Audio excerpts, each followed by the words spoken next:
Assalamualaikum warahmatullahi wabarakatuh. Perkenalkan, nama saya Ninda Valdini, BP 19 dari kelas Manajemen Lalu Lintas Perkotaan TSF. Di sini saya akan mempresentasikan penjelasan proses dan hasil dari tugas 1 dan 2. Ini merupakan peta lokasi dengan Google Map pada Jalan Gajah Mada nomor 441, Lubasung, Kabupaten Agam. Yang pertama kita bahas identifikasi masalah lalu lintas. Untuk geometrik dan persimpangan jalan, terdapat jalan dengan 4 lajur, 2 jalur terbagi dengan median, dengan lebar jalurnya 7 meter dan lebar trotoar 1,5 meter. Untuk struktur dan kondisi jalan, jalan ini merupakan jalan beraspal dengan struktur perkerasan lentur atau fleksibel pavement. Untuk perlengkapan jalan, terdapat permasalahan seperti traffic light yang tidak berfungsi, fasilitas untuk bersepeda dan penyandang cacat yang tidak ada, serta fasilitas untuk angkutan yang tidak ada. Kemudian untuk lokasi potensial kecelakaan dan kemacetan, titik kemacetan terjadi di bundaran sendiri, yaitu traffic light yang tidak dapat berfungsi sebagaimana mestinya. Terdapat juga orang yang berkendara menurunkan penumpang di bagian jalan itu sendiri. Lalu untuk penggunaan bagian jalan selain peruntukannya, terdapat bagian jalan yang digunakan tidak sesuai peruntukannya, seperti spanduk dan iklan yang tidak ada pada tempatnya. Untuk penggunaan ruang jalan, terlihat orang yang berjualan di tepi jalan yang sebenarnya tidak difungsikan untuk mereka yang berjualan. Kemudian juga terlihat angkot yang berhenti tepat di simpang yang mana itu bukan merupakan tempat pemberhentiannya. Lalu untuk kapasitas jalan, seperti yang terlihat pada slide, didapatkan kapasitas jalannya itu 6.405,8 SMP per jam. Lalu untuk tata guna lahan pinggir, beberapa lahan pinggir digunakan untuk pemberhentian Tranex dan orang berjualan. Kemudian untuk pengaturan lalu lintas pada pukul 7 sampai 8.30 WIB, polisi mengatur lalu lintas agar tidak terjadi kemacetan. Lalu untuk kinerja lalu lintas jalan diidentifikasi pada hari Rabu selama 2 jam. Terdapat jumlah kendaraan seperti yang terlihat pada tabel dan didapatkanlah derajat kejenuhannya itu 0,071 dengan tingkat pelayanan A dengan karakteristik kondisi arus bebas dengan kecepatan tinggi dan volume lalu lintasnya rendah, dan pengemudi dapat memilih kecepatan yang diinginkan tanpa hambatan. Kemudian untuk inventarisasi dan analisis situasi arus lalu lintas, yaitu volume lalu lintasnya itu terlihat pada tabel.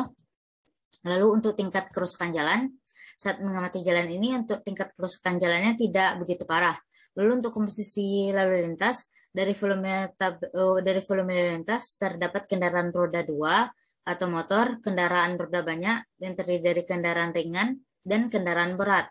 Lalu untuk variasi lalu lintas terlihat pada tabel volume lalu lintas, variasi terbesar pada pukul 13 sampai 13.15, sedangkan variasi terkecil pada pukul 12.15 sampai 12.30. Lalu untuk distribusi arah, terbagi 2 arah, pertama dari arah Tiku menuju Meninjau, dan kedua dari Meninjau ke Tiku. Lalu untuk pengaturan arus lalu lintas diatur oleh polisi, kecepatan dan penundaan lalu lintas dari tabel kecepatan maksimumnya itu pada pukul 13 sampai 13.15 dengan kecepatan 66,67 meter per sekon. Untuk tundaan lalu lintas dengan untuk karakteristik kondisi arus bebas dengan kecepatan tinggi dan volume lalu lintas rendah. Untuk kinerja perlengkapan jalan, untuk keseluruhan kinerja perlengkapan di jalan ini sudah hampir mendekati bekerja dengan baik. Untuk perkiraan volume lalu lintas yang akan datang, tentunya akan hampir sama dengan yang sekarang, karena pertumbuhan penduduk yang tidak begitu tinggi. Untuk inventarisasi dan analisis ketersediaan atau daya tampung jalan, yang pertama pengumpulan data, analisis dan evaluasi kapasitas jalan existing. Setelah didapatkan data, kapasitasnya 6.405,28 SMP per jam. Untuk analisis dan perkiraan kebutuhan kapasitas jalan yang akan datang, untuk perkiraan kebutuhan kapasitas jalan yang akan datang, nantinya sama atau tidak berbeda jauh dengan kapasitas jalan sekarang. Selanjutnya untuk penetapan tingkat pelayanan, yang pertama rasio antara volume dan kapasitas jalan, yaitu perbandingan antara volume yang melintas dengan kapasitas pada suatu ruas jalan. Kemudian untuk kecepatan, pada ruas jalan ini pengemudi dapat memilih kecepatan yang diinginkan tanpa hambatan. Lalu untuk waktu perjalanan, di jalan ini waktu perjalanan tidak begitu lama karena pengendara dapat berkendara dengan kecepatan yang mereka inginkan. Lalu untuk kebebasan bergerak, seperti yang terlihat pada video, Pengemudi dapat memilih kecepatan yang diinginkan tanpa hambatan karena pada tingkat pelayanan A.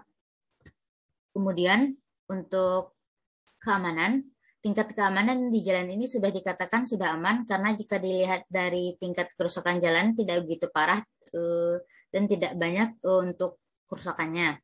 Setelah itu untuk keselamatan, itu keadaan setiap orang dari risiko kecelakaan dapat selamat jika semua pihak, baik pengendara dan masyarakatnya saling meningkatkan pemahaman terhadap berlalu lintas.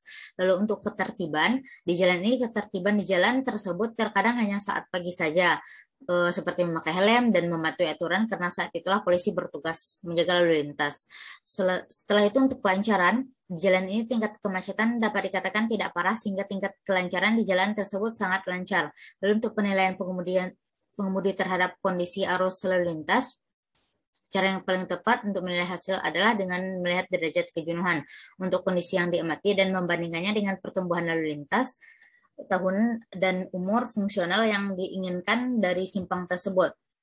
Ini merupakan masalah lalu lintas yang terjadi pada Jalan Gajah Mada Lubu Basung, yaitu parkir sembarangan di persimpangan, pemberhentian angkut di persimpangan, tempat berjalan kaki yang tidak berfungsi lagi, pengendara bermotor yang menurunkan penumpang di jalan tempat lewatnya pengendara, serta ini merupakan video permasalahan juga seperti jalan yang rusak, pengemudi yang berhenti di sembarang tempat, serta beberapa Ternex yang parkir di tepi jalan.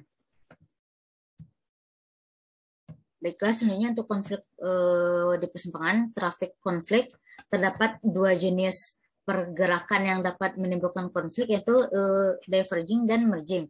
Untuk diverging yaitu titik kendaraan memisah dan merging yaitu titik kendaraan saling mendekati. Kemudian untuk hipotesa rencana pengaturan agar masalah bisa berkurang atau selesai, yaitu dari hasil identifikasi pada Jalan Gajah Mada nomor 441 Lubu Basung Kabupaten Agam, terdapat rambu lalu lintas yang tidak berfungsi dengan baik, permukaan jalan yang tidak rata, dan para pengendara masih kurang terhadap kesadaran berkendara. Sebaiknya pengguna jalan dan masyarakat setempat selalu mematuhi peraturan lalu lintas yang berlaku dan juga kepada pemerintah serta pihak berwenang untuk melengkapi fasilitas yang masih kurang yang terdapat pada jalan tersebut, sehingga nantinya bagi pengguna jalan dan masyarakat sekitar akan merasa lebih nyaman dan aman saat berkendara. Baiklah, mungkin hanya sekian yang dapat saya sampaikan. Mohon maaf jika ada kata yang salah. Saya akhiri. Assalamualaikum warahmatullahi wabarakatuh.